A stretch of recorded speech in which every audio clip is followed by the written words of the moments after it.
Hey guys, tonight we're heading back to a windswept northern shore, where the mist clings to your boots and the air smells like wet pine and danger. You're a Viking, or at least you think you are. You've just hauled your longship onto the sand. Your beard is suitably windswept. Your axe is sharp, and you reach up dramatically yip. You're wearing a horned helmet. It gleams in the light of a burning village, a symbol of raw, untamed power. And tell me in the comments where you're listening from and what time it is. Except, no, that helmet, it's a lie. Total nonsense. There's not a shred of historical evidence that real Vikings ever wore horned helmets into battle. And frankly, you probably wouldn't survive more than 5 minutes trying to raid a monastery while wearing one. The horns would snag on sails, tree branches, and probably each other. There's just something deliciously dramatic about horns sweeping up into the sky. It screams ferocity, savagery, and just the right amount of theatrical flair. It turns history into Halloween. But as you stand now, watching actual Norse warriors gather around a fire, what you notice is how ordinary their helmets look. But we still love to imagine them that way. Why? That's the mystery we're unraveling tonight. The kind of thing you'd want protecting your head if someone est swinging a sword at it. No horns. You might look fierce in a portrait, but try ducking into a low-ceilinged hut or fighting in close quarters. It's like trying to fight a war while wearing a chandelier. Curved ones, bejeweled ones. And that's where our tale is going next. That's where the Vikings let their wild side show. Not even a hint of flair, and definitely not great for cosplay. So, before you get comfortable, take a moment to like the video, and subscribe, but only if you genuinely enjoy what I do here. A figure trudges past you, helmet glinting not with horns, but with rivets, Bronze Age cultures before them. Sure, Iron Age Celts? Maybe. But not the Norsemen we know and love. In the late 1800s, during a production of his opera cycle Der Ringdane, the costume designer gave the villainous, pseudo-Nordic characters horned helmets, big, bold, impractical horns, and audiences adored it. It looked good. It was intimidating. And thus, an icon was born not on a battlefield, but on a stage. You hear them talking, trading stories, joking in the flickering dark. They wear fur-lined cloaks, carry axes and shields, and not a single horn adorns their helmets. And yet, they're terrifying, the real kind of terrifying. Not because of a costume, but because they were survivors of an age where power came from grit, not glamour. Instead of being born from ancient warfare, it was conjured up in the soft seats of 19th century opera houses, art studios, and nationalist propaganda machines. Illustrators started depicting every Viking as a snarling barbarian with horns. It made for good drama and better posters, and the myth bloomed. By the time cinema and Halloween costumes caught on, the lie was too fun to let go of.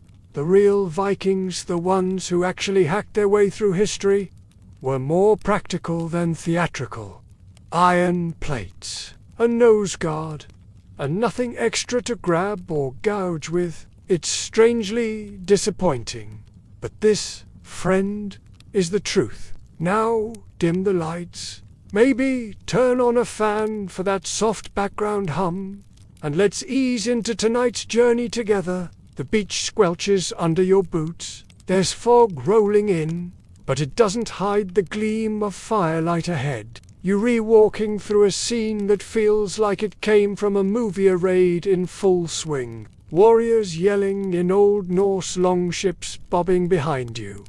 And every one of these warriors, horned helmets. Of course, it's what we all expect. But suddenly, the scene flickers. Something's wrong. The image of the horned Viking helmet has roots far shallower than we'd like to admit. Still, that image endures. It's irresistible. clunky iron caps, occasionally with a guard that comes down the nose. And here's a fun twist. If Vikings had worn horned helmets, they probably would have known they were impractical. Historians still argue whether any ceremonial headpieces in Northern Europe had horns during the Viking Age, but so far, the evidence leans hard toward, nope, not for Vikings. So why do we believe it so fiercely? You might want to blame Yes, that Wagner. From there, painters picked it up, but you're still standing on this foggy beach, surrounded by real Viking warriors. And here's the twist. While Viking helmets were horn-free, their drinking cups, oh, they absolutely had horns, elaborate ones. Because, while the battlefield stayed practical, the feast hall, you've stepped away from the beach now, your boots crunching over frost-hardened grass, and into the firelit heart of a Norse settlement. There's laughter up ahead, deep and thunderous, and the smell of roasted meat twines through the air. But before you even see the longhouse, you spot something that makes you stop.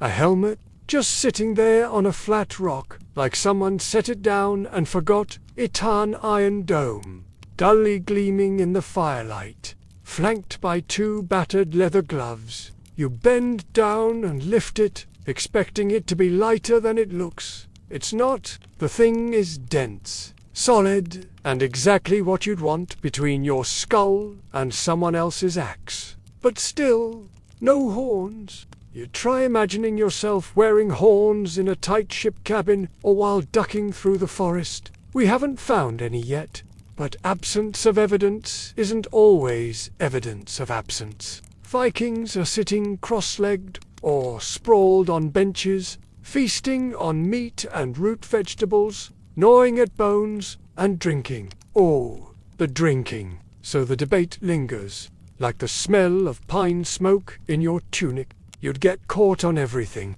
You'd be a walking handle for someone to grab in a fight. The drinking horn was a badge of honor, a tool for storytelling, for performance. The bigger, more decorated your horn, the more impressive your status. The modern phrase, grabbing the bull by the horns, takes on a whole new meaning when your opponent can actually do that. It's warm from the fire, and the mead inside smells faintly of apple and spice. You take a sip, it's sweeter than you expect. You understand why the horns ended up in our imagination. They weren't on the battlefield. No, but they belonged to a world just as fierce and just as real. Somewhere behind you, someone starts to chant in a slow, rhythmic tone. A saga begins. This one's a simple iron cap rounded, with a riveted strip running front to back. They shine in the firelight like enchanted objects, like something a bard would sing about. And they're as impractical as they are glorious. The liquid inside is golden mead, fermented honey and water, with just enough of a bite to make your chest warm. It dribbles down his beard, and the room erupts in laughter. These horns are too big to set down without a stand. Once you fill one, you're committed to the moment, and that, really, is the point. There's a metal nose guard that juts out in a way that's a little awkward but functional. Only one full helmet has ever been uncovered. The Germanbu helmet, dug out of a burial mound in Norway in 1943. And guess what? It's hornless. Rounded iron cap, segmented panels, and a kind of rounded eye and nose piece that makes it look like a battle-hardened insect. Others had etched runes or figures from Norse myth, Odin, serpents, and ravens wrapped around them like stories waiting to spill out. But stylish, not really. You turn it over in your hands, peering inside, and there's nothing theatrical here. It's more kitchen pot than war crown. In fact, most of the real Viking helmets we've found were either fragments or incomplete. It's not just that the horns would been impractically in combat. They have been flat out dangerous. Still, here's where it gets quirky.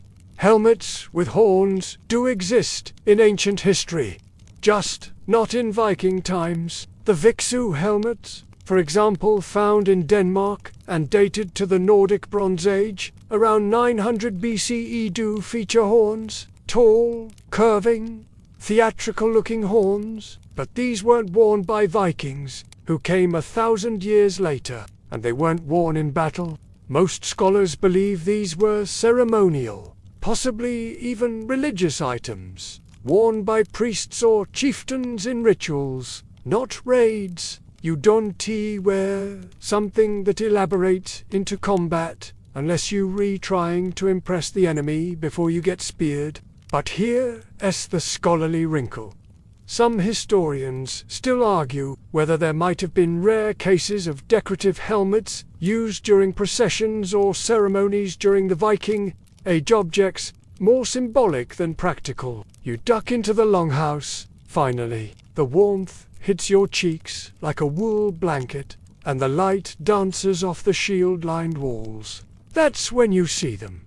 The horns, not on heads, but in hands. The drinking horns are the stars of the show, long, curved vessels made from polished ox or aurochs horns. Their rims lined with metal or even silver, sometimes inlaid with carvings or delicate pattern. You watch as one particularly burly Viking lifts a massive horn over his head and drinks deep. Our Vikings didn't decorate their helmets with horns. They did embrace horn imagery elsewhere, especially in feasting and ritual. And sometimes horns weren't even real horns. Some were made from glass or bronze or other materials, mimicking the shape but making them more precious. You sit down beside the hearth, and someone hands you a horn, and for just a moment, you forget all about helmets. You're still in the longhouse, warmed now by the fire and the mead, when a sudden gust of wind pushes through the wooden beams, and the flames flicker. For a second, the walls seem to shift. The room ripples like a dream, and you're no longer seated beside roaring Vikings, but standing in a theater. A velvet curtain lifts. The orchestra hums, and center stage there it is again, a Viking, bold and barbaric, sweeping across the set in gleaming armor and a helmet so dramatically horned it could double as an antelope's nightmare. It's about to be rewritten by opera, oil, paint, and some very confident illustrators with very little evidence. You've just entered the 19th century, and everything you thought you knew about Viking fashion, they framed the actors' faces, made them look menacing from the back row, and practically shouted barbarian in a visual language anyone could understand. And all the brooding grandeur you can cram into for they depicted Norse warriors as towering, helmeted gods with flowing hair and antler-sized horns, slicing their way across stormy seas. It was bold. It was heroic. It was, frankly, nonsense. During its premiere in the late 1800s, the costume designer, Carl Emil Doppler, decided to make the villains look, well, villainous. Some say the horned helmet was meant to portray Vikings as untamed and uncivilized, a visual other. During a time when nationalism was on the rise in Europe, there were a few notorious fakes passed off as ancient finds, complete with rusted iron and authentic curvature. By then, the damage is done. The myth becomes its own truth. Most were exposed eventually, but not before they made their rounds in museums and textbooks. Others argue it was simply flair. After all, the 19th century adored spectacle. So he gave them horned helmets, big ones, and audiences loved it. This is where the horned helmet myth really digs in. That's the real history.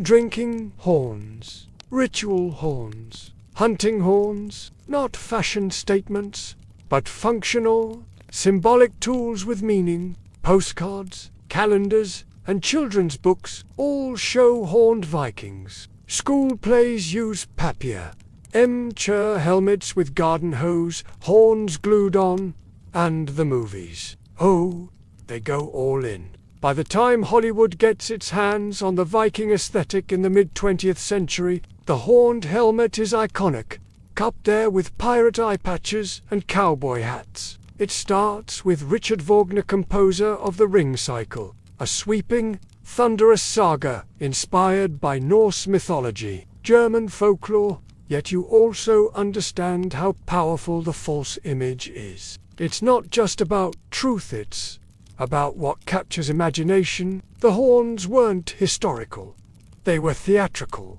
and that's the moment the myth took root. Painters soon followed. Romantic artists who were obsessed with turning history into myth jumped on the horned helmet train like it was a Viking longship full of art commissions. It reminds us that sometimes history and storytelling are, and sometimes myths outlive the facts simply because they're more fun to wear. But again, irresistible nonsense. You flip through an illustrated history book from 1880, page after page of fur-clad warriors, all sporting the telltale horns. There's something about the shape it evokes: animal strength, primal fury, the kind of character design modern video games would envy. It feels right, even though it's wrong. Historians still argue whether these artistic decisions were purely aesthetic, or if they reflected deeper cultural trends. And here's your fringe tidbit for the night. Some of these painters didn't just imagine horned helmets, they fabricated archaeological evidence for them. It's a bit like someone faking an old map and getting it into a high school geography class before being caught 50 years later. Now you're watching this idea snowball, but you know better now. You've held the real thing. You've seen the unglamorous practicality of genuine Viking gear. And if you step back into the longhouse for a moment, yes, it's still there, waiting for you. The horns have disappeared from the heads, but stayed firmly in hand. You sip the last of your mead, and the fire cracks louder. Funny thing, despite all the debunking, there's still something charming about the horned helmet myth. The fire burns lower now, throwing shadows on the timber walls, and you lean back against a fur-draped bench, letting the sounds of the feast mellow into a background murmur. You've just unraveled one myth, but there's another surprise waiting, one buried much deeper in time. Because even though Vikings didn't wear horned helmets, someone else did, or at least it looks that way. You stoop to examine something in the mud, a strange glint. Brushing the soil away with your fingers, you uncover metal. Not a tool, not a weapon, a helmet. You find yourself walking now not through a Viking longhouse, but across a boggy, grass-covered field in Denmark. It's quiet, flat, and windswept. There's no nose guard, no practical structure for defense. Were they purely ritual? Or could they have been parade gear for high-ranking warriors? The line between display and function wasn't always clean in ancient societies. It was borrowed much later, like a vintage jacket pulled out of a dusty attic and suddenly labeled authentic, even though it never fit the new owner. Clean glass cases, low lighting, the hum of air conditioning. Across the ancient world, they show up again and again. In Celtic war trumpets, in Mesopotamian deity carvings, even in Egyptian iconography. Something about the curve of a horned away, it implies power, defiance. The primal is magnetic. Maybe it's a symbol, a shorthand, that reminds us how people imagine history. Because while archaeologists crave accuracy, the rest of us, we crave stories, legends, things that stick. There's the Viksu helmet, behind a case, admired by curious faces. There it is, a Ghana Viking, drawn in exaggerated form, horned helmet and all. This time, he's carrying a horned shield. For good measure, you stifled a chuckle. The myth has mutated. A plaque explains its probable age, its craftsmanship. A kid taps the glass and whispers, "It looks like a Viking thing." And his dad nods, unaware he's passing on a myth born in opera houses and painted over real history. Just think of modern military dress, uniforms sharp, ceremonial, and never worn in a real firefight. Same logic, different millennia. It's more crown than armor, possibly worn by a chieftain or a religious leader during rituals, maybe dancers, maybe chants, maybe something long forgotten to time. And this one does have horns. This is the Viksu helmet, or rather, one of a pair, dating back to around 900 BCE, well over 1,000 years before the Viking Age. Swans. Most likely, wings spread wide. These weren't just helmets, they were stories told in metal, cosmologies you could wear. The bog is quiet. A priest in bronze raises a horned helmet toward the sky. Wind rustles the reeds. Somewhere, a low chant begins.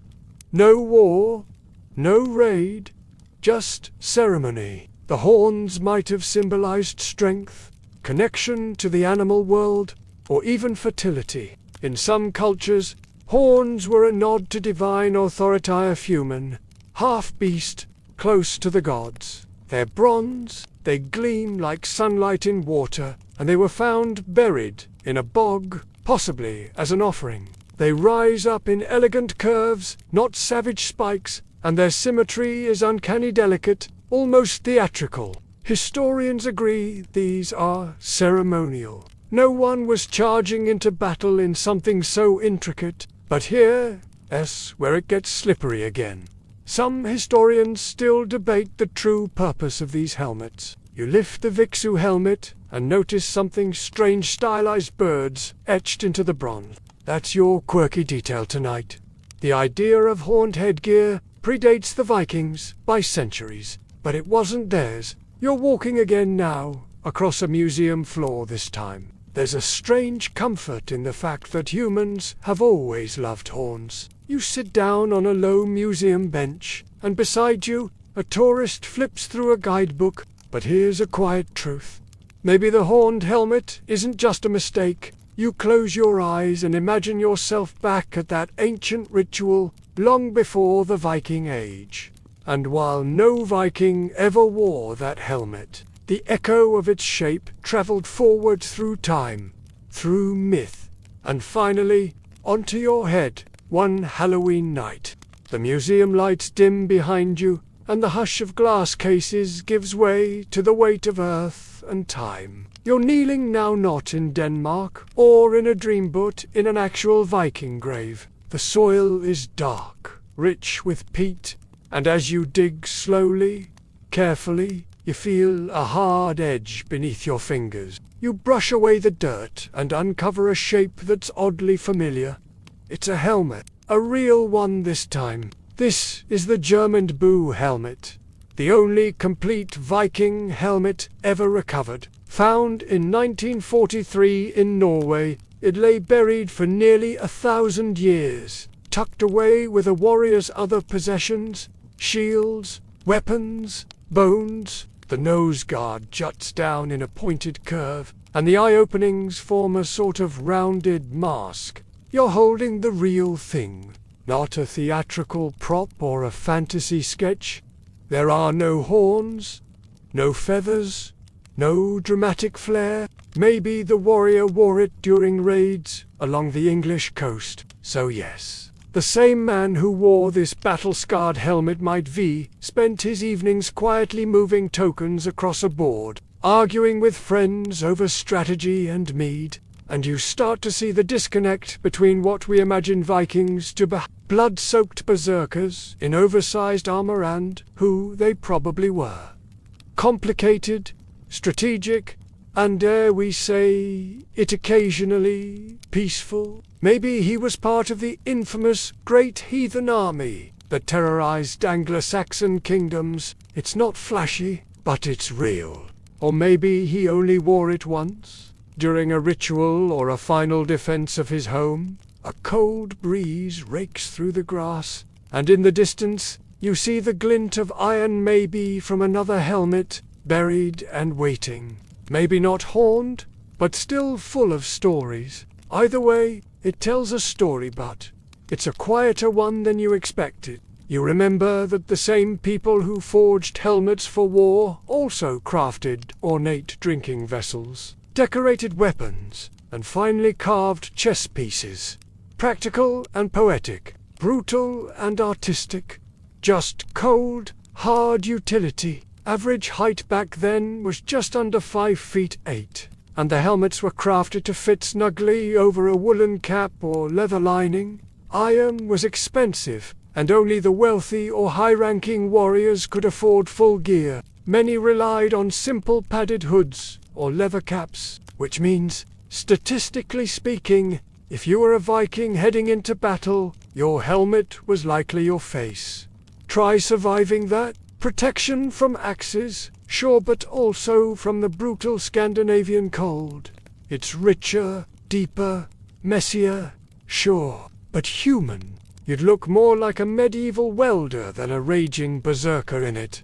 But it worked. It was functional, strong, meant to protect, not impress, and no horns, not even decorative nubs. It's made of 4 iron plates, riveted together in a shape that hugs the skull. You lift it gently. Its surprisingly small Viking heads weren't the enormous blocks Hollywood might have you believe. Now, here is a detail that might surprise you. Most Vikings probably didn't wear helmets at all. Historians still argue whether the German helmet was common in design or a one-off masterpiece. Was it a local blacksmith's best work, or something widely worn among Viking elites? The truth's unclear. What's obvious is this: it's not what most of us picture, and that brings you to the power of this moment. You sit back on your heels and imagine what this helmet saw. Here's the quirky part. When archaeologists unearthed the Germund grave, they also found something a pair of game pieces. Possibly from a version of Hennefertoff, the Viking board game. He wasn't just a warrior. He was someone who lived, played, drank, and eventually died with his helmet at his side. You rest the helmet back on its cloth lining and close the glass display over it once again, and then your mind drifts again. Back to that longhouse. Back to the horns not on heads, but in hands. You step out of the burial site and into the Scandinavian twilight, and you start to realize the truth of the Viking world, isn't less interesting than the myth, which makes you wonder what else did we get wrong. You're walking now through that twilight field, soft grass whispering beneath your boots, when you hear the muffled thump of footsteps and a roar of laughter from up ahead. You follow the sound, crest a hill, and there it is again. The feast hall, firelight spilling out into the darkness like honey. You step inside, and the first thing you notice isn't the smell of roasted lamb, or the heat, or the music hits, as the horns. Not on heads, of course, but in hands. Some are polished smooth, others wrapped in silver bands, or studded with bits of garnet and glass. A few are carved with seen serpents coiling around trees, warriors facing off beneath strange suns, long ships gliding through impossible storms. And when he tips it back to drink, the whole thing catches the firelight like a sculpture. He wipes his beard, grins, and leans over to tell you a saga about the time he single-handedly outran a bear and 3 angry husbands. You suspect some embellishment, but no one calls him out. The horn says he's earned the right to brag. Each horn is a story, a weapon of performance in a very different kind of battle. Drinking horns, dozens of them, each one more extravagant than the last. Some were made from the mighty oryx, massive wild cattle that once roamed Europe and could grow horns as long as your arm. Others were heirlooms, passed down generations, the way a modern family might hold onto a wedding ring or a grandfather's watch. And, occasionally, some were, let's just say, very creative. There are whispered mentions of horns made from animal skulls, or in one murky saga, a horn rumored to be carved from the bone of a slain enemy. That's probably poetic license, or at least Let's hope it is. To drink from an aurochs horn was like sipping wine from a thunderbolt. It sent a message, and in that moment, as the room tilts with laughter and the fire crackles low, you start to understand why horns mattered. Why these horns endured in the myth long after the helmets disappeared. Because here in the feast hall, status isn't just about the size of your axe, it's about what you drink from. You sit beside a man whose drinking horn is nearly as long as his arm. Or did every common raider have one tucked away for feast nights? Others raise their horns in return. There's laughter, slaps on backs, and the rhythmic thump of someone beginning to drum on a barrel. The archaeological evidence is patchy, and preservation of organic materials like horn is tricky. But sagas, poems, and grave goods all point to one thing. The Vikings knew how to throw a party, and the drinking horn was part of the show. That's the unspoken rule here. The more elaborate the horn, the more impressive the drinker. And the shapes aren't always practical either. Some horns curl inwards like snail shells, some twist like roots. It turns every sip into a performance, every toast into a memory. It connects the drinker to their gods, their ancestors, and their comrades. One even has a chain, so it can hang from a warrior's belt like a badge of pride. The drinking horn became a tool for social navigation. To be offered one was to be trusted. To drain one without flinching was to be respected. To own a beautifully crafted horn was to say, I matter here. Another rests in a carved wooden stand, shaped like a dragon's head, because once you fill it, you can't set it down. You've committed to the whole drink. No refills, no excuses. It's theatrical, inconvenient, and deeply, deeply Viking. Your modern brain might think, why not just use a cup? But here's where it gets fascinating. In Viking society, feasting wasn't just about eating, it was about reinforcing alliances, showing power, and earning loyalty. And of course, these weren't always ox horns. Some of the more eccentric horns were made from glass or silver, shaped to look like horns, but clearly meant to impress, not endure. Historians still debate how widespread these elaborate horns really were.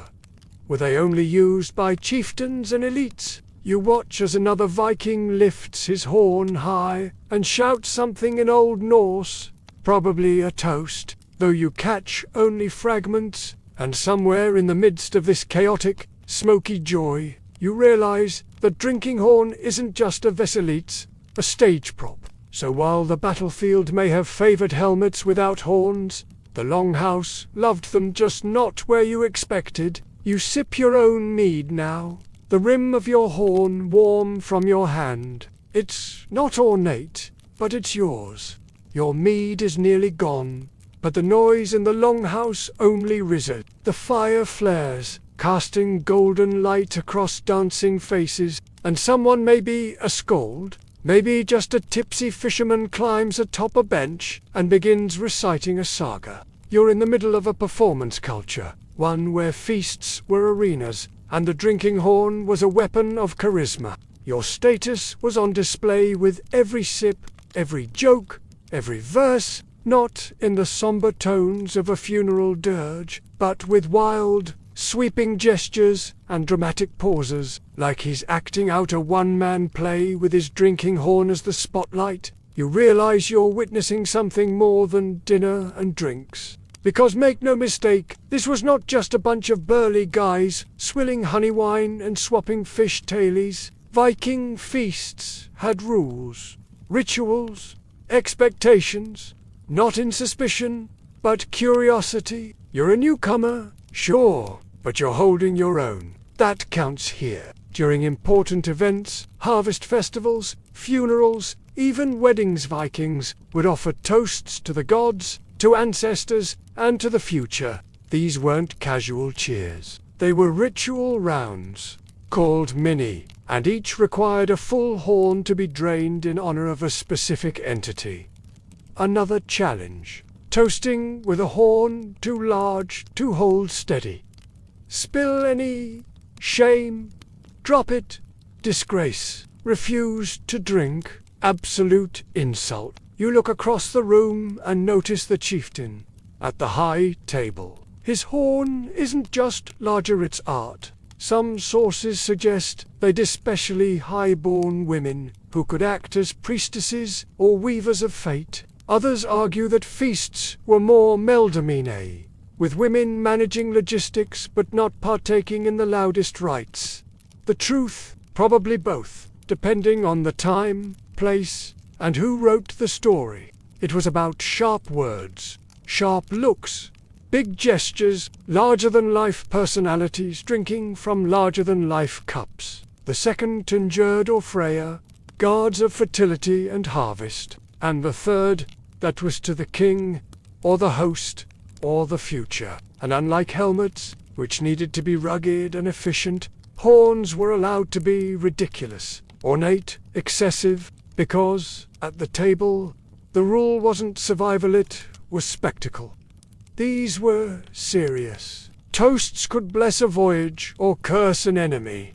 They were binding. Spoken aloud in a hall full of witnesses, they became real. The rim is ringed with silver runes, and a fine band of jet-black enamel spirals around the length like a serpent chasing its tail. His drinking stand is carved to resemble two wolves gnawing at a tree, and it gleams with oil and care. You can tell it's not just functional, it's meant to be admired. He raises his horn with shaky hands and tells a bawdy story involving a goat, 2 barrels of pickled fish, and a very surprised bishop. The room howls with laughter. He's earned something tonight's not rank, but attention. A woman begins a low, humming chant that twists through the rafters like smoke. The feast slows for a moment. The fire dims. And in that lull, you realize something. Maybe a few invitations next feast. Maybe a seat closer to the fire next time. The horn is part of that ascent. And when he drinks, people watch. That's what matters here. The drinking horn was NT just for hydration, it was performance art. Social signaling and power projection wrapped in one. You see another man further down the hall, as flashy, younger, trying to carve his place. You sip from your own vessel, still warm, still faintly sweetened. Catch someone watching you. Here's your historical fact of the moment. The feast, was often a religious act, not just a social one. The first toast was usually too Odin-wise, one-eyed, and terrifyingly unpredictable. And here's your quirky detail. During some particularly raucous feasts, guests were expected to drink standing on one foot to prove their balance and bravery. So next time someone hands you a Viking-style horn at a themed party, remember, it's not just a cup, it's a test. Historians still debate whether women participated equally in these rituals. What we do know is that the drinking horn became a focal point in Viking identity, not for its practicality, but for its flair. Back in the hall, someone strikes up a rhythm on a drum made from stretched deer hide. All those horned helmets in movies and video games. Maybe we got the head wrong, but we got the spirit right. The Viking world wasn't just about sharp blades. And you, with your own humble horn nearly empty, begin to feel it too, that warm-bellied boldness, that sense that tonight is a story worth telling tomorrow. The longhouse quiets in waves. Now, one by one, voices fall into hushes, replaced by murmurs and the occasional thud of someone tipping a little too far into sleep. You remain where you are, watching a few stragglers at the far end of the hall, still sipping slowly from their prized drinking horns. You ease up beside one of them, a wiry older man with a braided beard and a horn that seems more like a museum piece than a mug. It's heavy with metalwork, rimmed in intricate knot pattern, and adorned with a single red gem glowing faintly in the firelight like an ember. You don't quite catch it, but the meaning is clear. You want to know the story behind this one? He notices you looking. He grins, taps the rim, and says something that sounds like a challenge. Because Viking drinking horns weren't just cups, they were theatre. The decorative rim is silver, maybe even gilded in places. You're struck by how this one object carries so many layers: celebration, story, identity, ego. That blend of Old Norse tradition and foreign influence is a clue. Sigurd the Dragon Slayer, one of the great Norse heroes, was often depicted feasting with his prized horn beside him, an item of pride, not to be spilled or shared lightly. Hers is simpler, but no less meaningful. It's wrapped at the tip in leather cord, probably to prevent cracking. In certain burial sites, horns were placed as offerings, possibly intended to provide drink for the journey to the afterlife, or to honor the gods. Others have been found near temples, suggesting they were used during animal sacrifices or seasonal ceremonies. In trading hubs like Hidiba or Rib, metal workers and horn carvers thrive. Their pieces traveled with merchants to far-off lands. They appear in English, Irish, and Frankish texts, sometimes admired, sometimes mocked, but always noticed. You sit quietly, your hand resting on your own simpler horn, and breathe in the thick scent of wood smoke and honeyed air. The Vikings knew the power of spectacle, and the horniquid, dramatic and impossible to ignore, was their chosen stage prop. One horn found in a Viking grave near York contained traces of Baltic amber in the rim-proof of trade routes stretching from Scandinavia to the farthest edges of Europe. The edge is lined in what looks like whalebone, smooth, matte, slightly worn, not when their hands already hold a symbol far older, far stranger, and far more deeply woven into the culture than any opera fantasy could dream up. The archaeological record supports both ideas in fragments, but never conclusively. This one has runes etched in a spiraling band down its length, and you trace the groove lightly with your finger. It's proof that sometimes the wildest stories are poured, not forged. The inscription, if you could read it, likely names the horn's owner or offers a protective charm. Good luck, health, victory. Simple magic made real through ritual. Like most Viking history, we're working with whispers, not speeches. She notices your glance and smiles, then raises it slightly in salute. These weren't just party accessories. They were signals of power, identity, and sometimes transformation. Some have gilded bases and were capped with finials, little sculpted figures of wolves, ravens, or dragons. Others were rimmed with thin lines of glass or shell. The one he cradles was likely made from the horn of a bull or an aurochs, polished until the grain gleamed like swirling smoke. You reach out gently, and he nods his permission. The horn is surprisingly warm and smells faintly of mead and woods. You spot something curious on the band: tiny glass beads, pressed into the silver rim like drops of frozen rain. Another is etched with a Latin inscription. That's your quirky detail. Some Viking drinking horns, especially those used by nobility or later Christian converts, featured Latin inscriptions or crosses. Drinking horns were often given as diplomatic gifts. A visiting chieftain or foreign dignitary might receive an ornate horn as a gesture of alliance or respect. Others were heirlooms, passed down from father to son. Some were even buried with their owners, nestled beside swords and brooches. A final declaration, a mattered. I drank among the worthy. You look back at the old man, who is now dozing gently with the horns still balanced between his hands. Across the hall, a woman carefully polishes her own horn with a cloth. In some sagas, heroes were identified by the horns they carried. Some horns, it's believed, were made not just for the mead hall, but for sacred rites.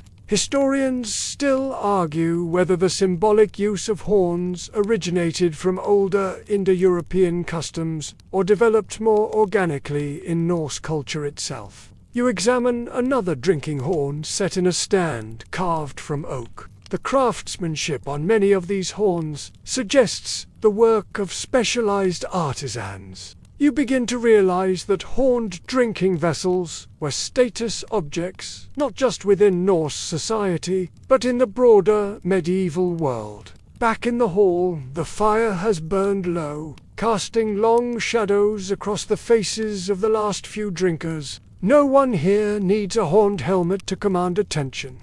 You lean back and exhale. Not everything in Viking life was about battle. Some of it was about the feast. And the horn you hold tonight, the longhouse, has quieted nearly to silence now. A few figures snore softly in corners, cloaks pulled over their shoulders like blankets, horns cradled like bedtime teddy bears. The fire is down to coals, casting a red pulse across the floor like the heartbeat of the room. And out at sea, Hornsies, those same horns took on an entirely different life. And yet, as you sit there, eyes adjusting to the dim, your thoughts drift not forward, but backward, back to the ships. The sound it makes, deep, rumbling, like a distant bear waking from hibernation. A single long blast might announce arrival, summon allies, or intimidate enemies. Short bursts might communicate rowing pace or alert nearby settlements to danger. In an age before radios, they were the original Viking group chat. Because before the feast, before the helmets, before the myths, Vikings were seafarers. A horn sounds across the bay. Fishermen freeze. Monks at a nearby abbey look toward the horizon with dread. It's not just an announcement, it's a signature. Imagine you're on a dragon-headed longship, slicing through the foggy fjords at dawn. There's the creak of wood, the slap of waves against the hull, and somewhere in the front, a long, low blast. A war horn. While Hollywood likes to show hordes of horned-helmeted Vikings storming ashore, in reality, the psychological weapon was often the horn itself. And then the sound of oars. That's the real horror. Not shouting, not war cries, just one long, chilling call. It's an amplifier for identity. And not just Viking identity, but yours. To use a horn, you needed breath, strength, rhythm, you needed presence. And out there on the sea, or in the mountains, that mattered more than any helmet, the horn made you heard. And the knowledge that they were close, that unmistakable sound, meant fire, plunder, and panic. It didn't need embellishment. This one isn't for drinking. It's made from a hollowed-out animal horn, or even carved wood, sometimes wrapped in bronze, sometimes tipped in metal for reinforcement. Some had etched lines spiraling down the body, others were painted or wrapped in patterned cloth. That deep, low hum that once rolled across fjords sent shivers up spines and announced that the Norse were near. You realize now that horns, in all their forms, served as bridges between worlds, between the practical and the poetic, the loud and the sacred. A few were found buried with warriors, their mouthpieces still intact. A final note in one poetic account, a horn is sounded not by the combatants, but by their mothers, because who better to announce your imminent brawl than the person who packed your lunch and probably raised you to be a little dramatic? The lines "blursome" were likely used in actual battles, others in rituals before setting sail. There's even suggestion that certain horn calls had specific meanings, a protocode of sorts. Though we've long lost the actual language, these blowing horns or lures, in some case, is where used to signal across distances. You lift it to your lips and give a tentative blow. It takes effort, but the sound is unmistakable. Eerie, low, primal. The kind of sound that might make a monk drop a manuscript and run for cover. You hold one now, a heavy, spiral-shaped aurochs horn, still stained from the oil of hands long gone. And yes, some scholars still argue about whether these horns were standard naval gear or more ceremonial. One quirky tidbit: there are surviving Norse sagas in which warriors blow horns before single combat, sometimes as a challenge, sometimes to rally witnesses. You're pulled now across the sea not by wind, but by memory, and suddenly you're in Ireland, or maybe Northumbria, or the northern coast of Francia.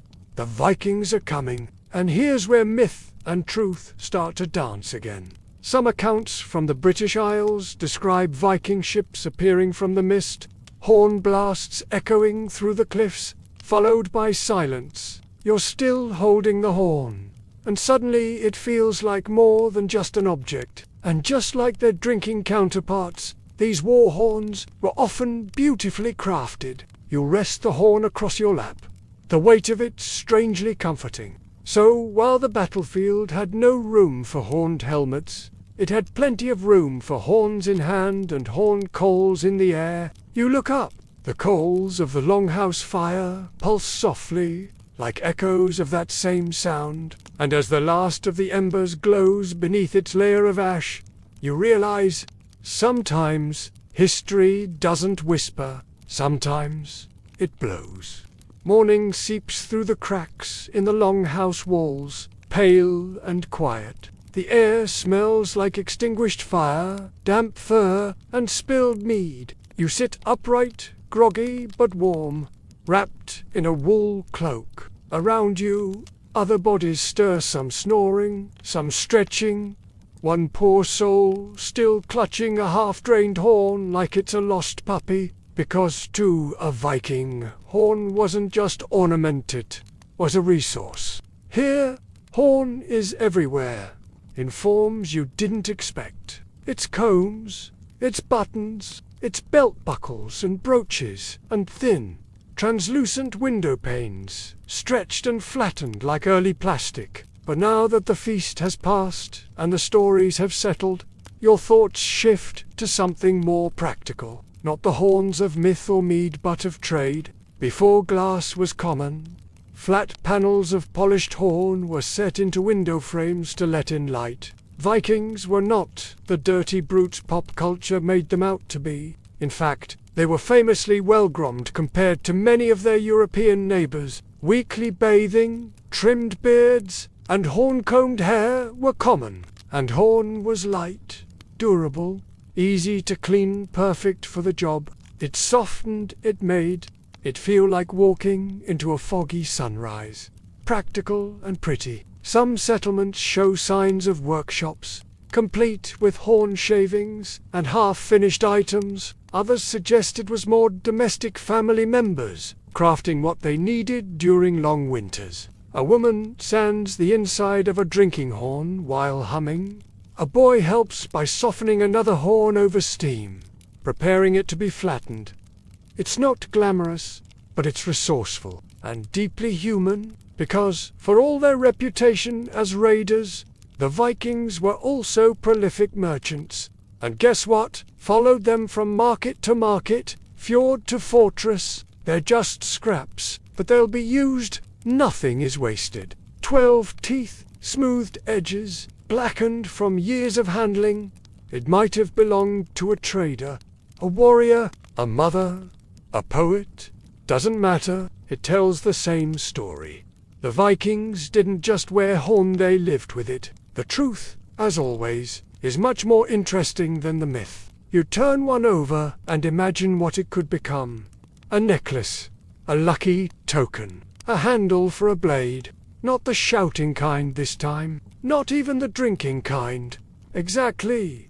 But the crafted, the cut, the repurposed horn. You walk through a trading settlement.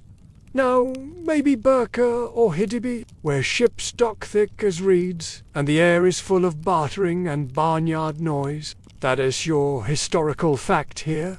Horn was one of the most versatile materials in the Viking world. Next to her, a trader shows off horn spoons, ladles, and decorative end caps for knife sheaths. Someone even has horn jewelry, carved into spirals and birds' heads, ready for trade. You pass a stall where a woman sharpens a thin tool made of horn to inscribe tiny runes on a wooden charm. It's here you realize the same material that mythologized as absurd decoration on helmets was, in reality, a key part of everyday survival. That's right, the Viking afterlife had room for grooming tools. You can almost hear Thor sighing over someone plucking their unibrow before battle. Now, for your quirky tidbit.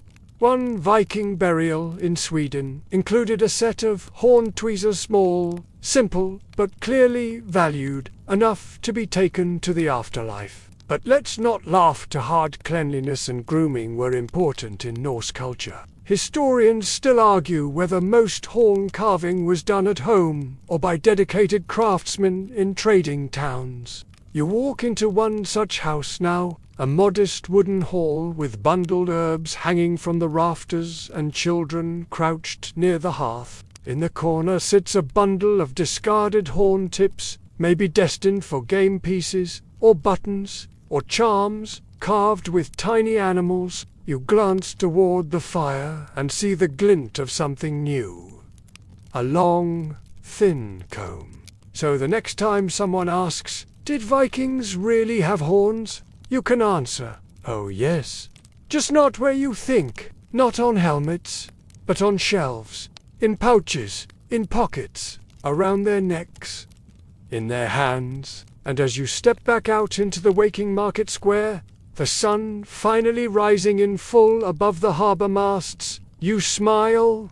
You wander through the market square, now alive with sound traders shouting prices, oxen snorting in protest, and gulls wheeling overhead. The scent of dried fish mingles with sea brine and the faint sweetness of tar. And everywhere you turn, you see horns. Not on heads, of course, not but in hands.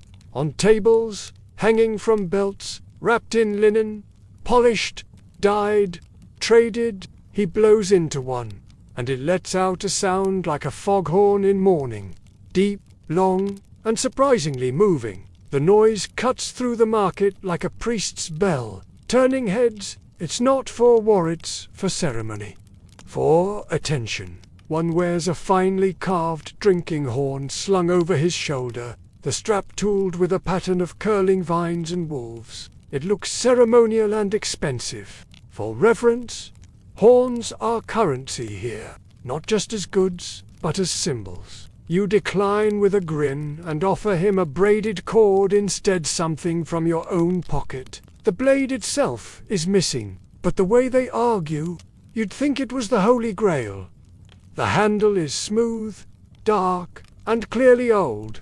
You hear one man insist it came from Jorvik, while the other counters, "I saw one just like it in Hidibi last spring." Just crafts, people carving meaning from bone, shaping memory from horn. Her hands are steady, her work precise, and when she finishes, she holds the little flute to her lips and plays a few soft notes. The sound blends with the cries of gulls, the rush of the tide, the laughter of distant merchants. You realize that these small soundster ones we never see in movies, all read in Sagazar. He ties it to his little horn immediately, proud as any. Were these uniquely Norse designs, or were they influenced by Celtic, Slavic, or Frankish styles? She's whittling gently, shaping one end into a curved flute, smoothing the inner bore with a thin iron file. She doesn't look up, but you can tell this is not her first horn, or her 50th. The archaeological record suggests a tangled trade web, one that stretched from Byzantium to Iceland, with horned goods passing through countless hands, the ones who carved, carried, and played these horns long before the stories twisted. They represent identity, craft, and connection to the land. From the Iron Age onward, Scandinavians played lures and horns at funerals, feasts, and seasonal rites. Instruments, heirlooms, a way of turning animals into art.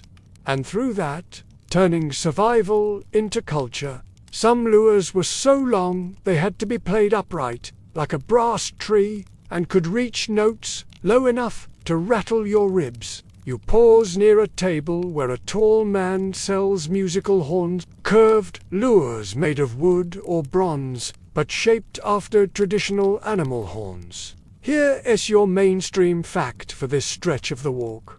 Vikings didn't invent the horn as an instrument, but they certainly knew how to use it.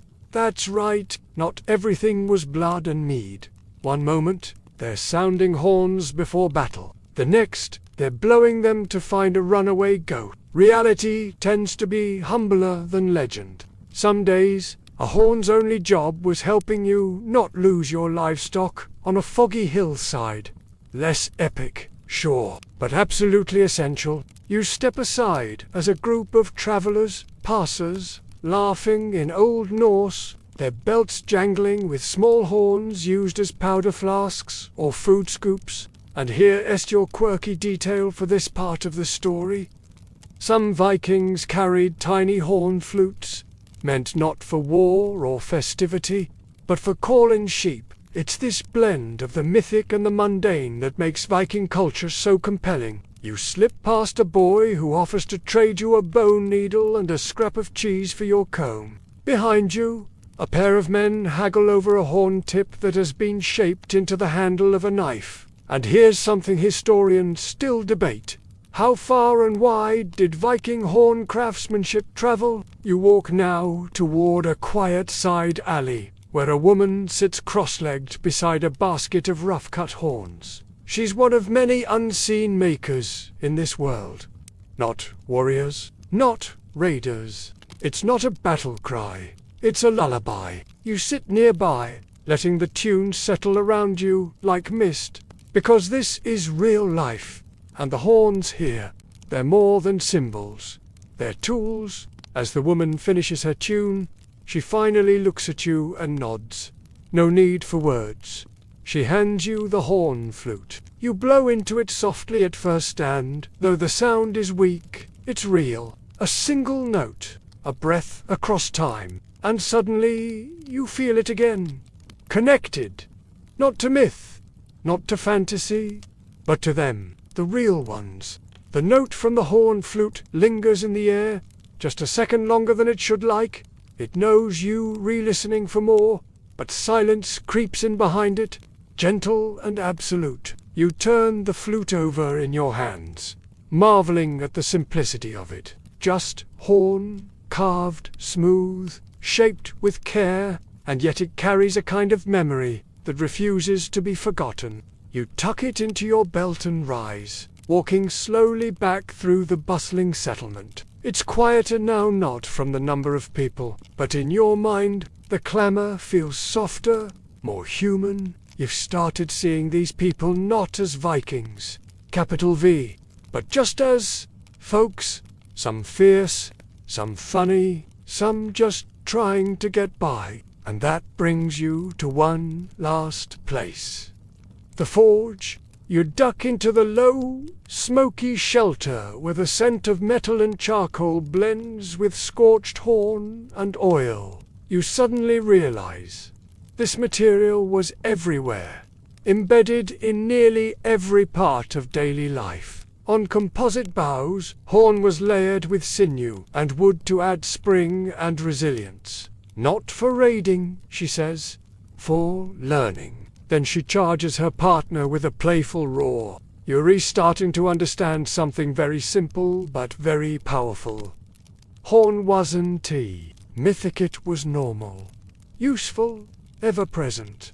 Young men and women spar with wooden swords and padded shields. A few carry horn-bladed knives not for real battle, but as training props. You watch a young girl adjust the grip on her blade, twisting it until it rests just right. Or did every family make their own essentials during the long winters? And somehow, it feels heavier than before, not in weight, but in meaning.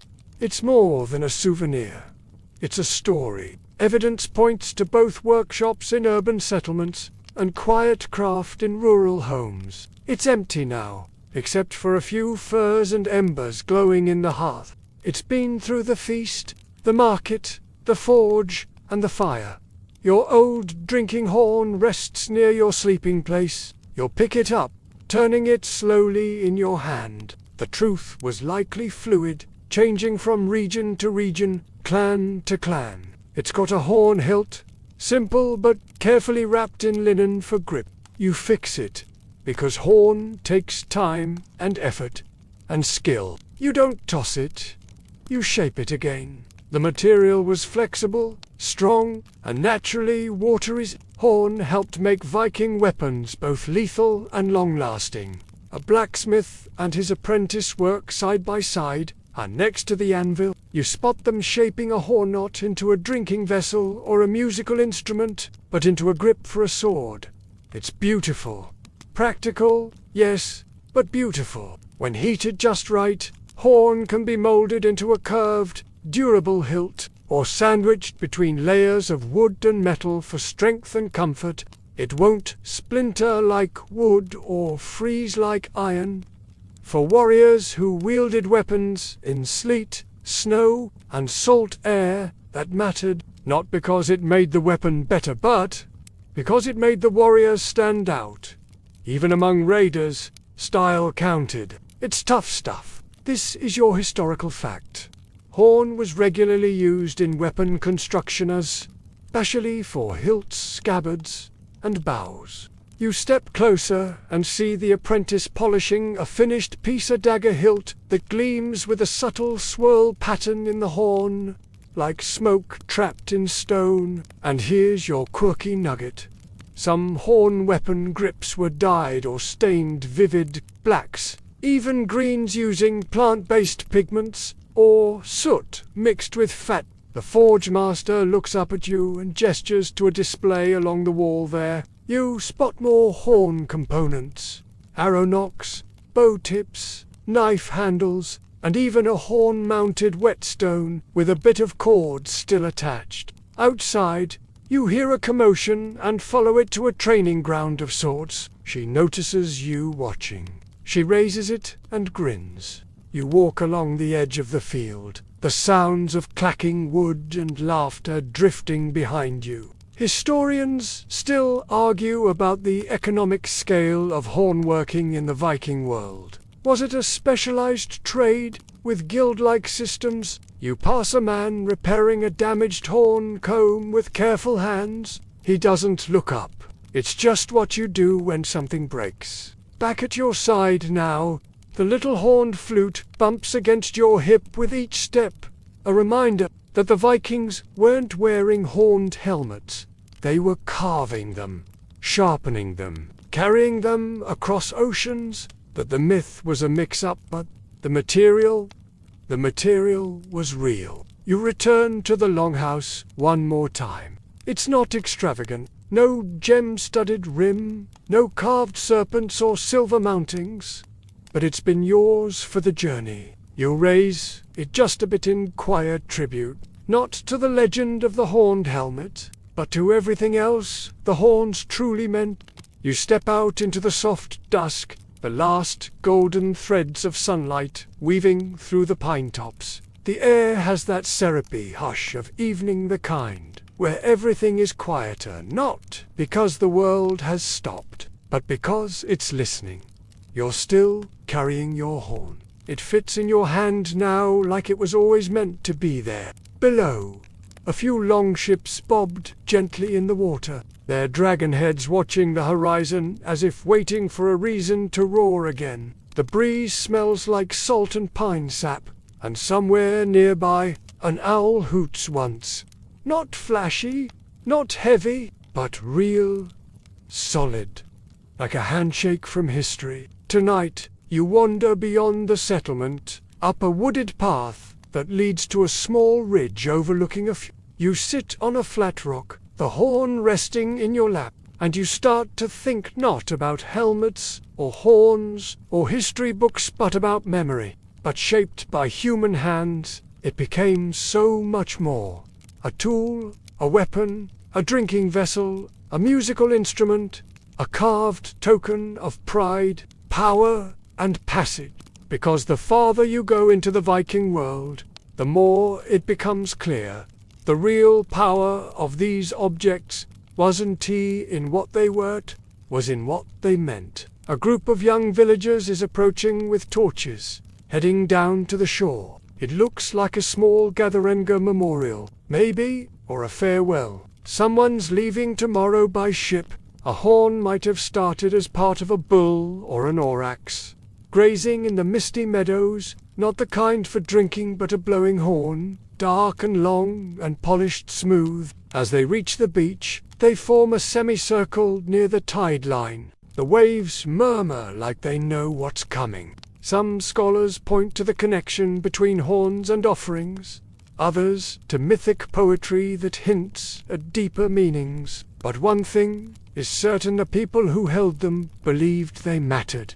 They weren't just objects, they had stories, and to drink from a named horn was to become part of that story, to continue it with your own deeds. Maybe full of mead, maybe empty, waiting to be filled in the next world. Some were offerings, left as shrines with bones and beads, because it didn't belong up there, on display for showy intimidation. Some were tokens of love or inheritance, their tips worn smooth by years of use. It's all there, in one long, trembling note. Not long, but deep. It cuts through the dusk like a voice from the mountains, a low call that rolls over the waves and echoes against the cliffs. You remember now that some horns were found in graves, placed carefully beside the dead. One quirky belief from Norse folklore suggests that certain drinking horns had names like swords. In Iceland's Grogger's law code, the passing of certain household goods, including horns, was used to formalize inheritance and status. Owning a horn wasn't just festive, it was legally meaningful. And there's your historical fact. Drinking horns appear in Norse legal codes and property records, listed alongside livestock, weapons, and land. A bridge between people, between moments, between generations. You hear a rustle behind you. They pause as they pass, nodding in greeting. One of them carries a horn. You follow behind them now, not intruding, just observing. And then the horn sounds. Not loud, and in that sound, you hear it all. The feasts, the fires, the storms, the voyages, the laughter, the wars, the toasts, the prayers. Historians still argue whether horns were seen as sacred in themselves, or if they only took on spiritual weight through use. You linger a while longer as the group disperses. The ceremony quiet and short. Like many things in Viking life, brief, but resonant. Back at the ridge, you hold your own horn again, and now you understand why it was never worn on a helmet. It belonged here, in your hands, where you could use it, drink from it, carve into it, share it, pass it on. That's what the horn was for, not spectacle, but connection, not costume, but communion. And now, holding yours, you know what to do with it. You lift it to your lips. You drink, you remember. The mead in your horn is long gone now, but you still tip it slightly, out of habit. It's a gentle gesture, more ritual than thirst. The stars are out overhead. The sky, a black canvas, punctured by tiny silver fires. You lie back on the ridge, your cloak wrapped around you, the horn resting across your chest like a sleepy pet. The wind is soft, the night even softer. And in this hush, you begin to consider something most people don't. Why did we get it so wrong? Why did we give Vikings horned helmets in the first place? Because the mistake has lasted for centuries, hasn't it? It's in operous cartoons, Halloween costumes, even history books used to run with it. But the real Norse warriors, the ones who carved runes and fished for herring and died in cold mud, never wore such ridiculous hats. So, where did the myth come from? At that time, artists and thinkers were obsessed with the past, especially the dramatic, mystical, brooding kind of past. Norse mythology, with its apocalyptic tone and one-eyed gods, fit that mood like a fur-lined glove. Here's your historical fact. The horned Viking helmet myth likely started in the 19th century. During the Romantic nationalism movement in Europe, in 1876, he designed costumes for Wagner's opera cycle Der Ringday, a retelling of Germanic myth drenched in drama, dragons, and divine disaster. And yes, he put horns on the helmet. Enter Carl Emil Dobler. But one thing's for sure, the myth was catchy. Once it showed up in illustrations, it was picked up by other painters, authors, and eventually the film industry. By the early 20th century, everyone knew Vikings had horns on their helmets, big, swooping ones. One gust of North Sea wind and whoosh, there goes your helmet, flying like an awkward metal bird into the water. Not to mention, horns would have made it easier for your enemies to grab your head. Not exactly the move of a hardened warrior. Stylized, decorative, totally theatrical, that the real Viking world was earthy, tactile, practical, but full of care. They carved things by hand, reused what they could, named their drinking vessels, played flutes for goats, and blew war horns into the mist, and they stuck. Some Bronze Age helmets from Denmark did have decorative horns, but they were ceremonial, maybe used by priests, maybe worn once a year, definitely not taken into a battle.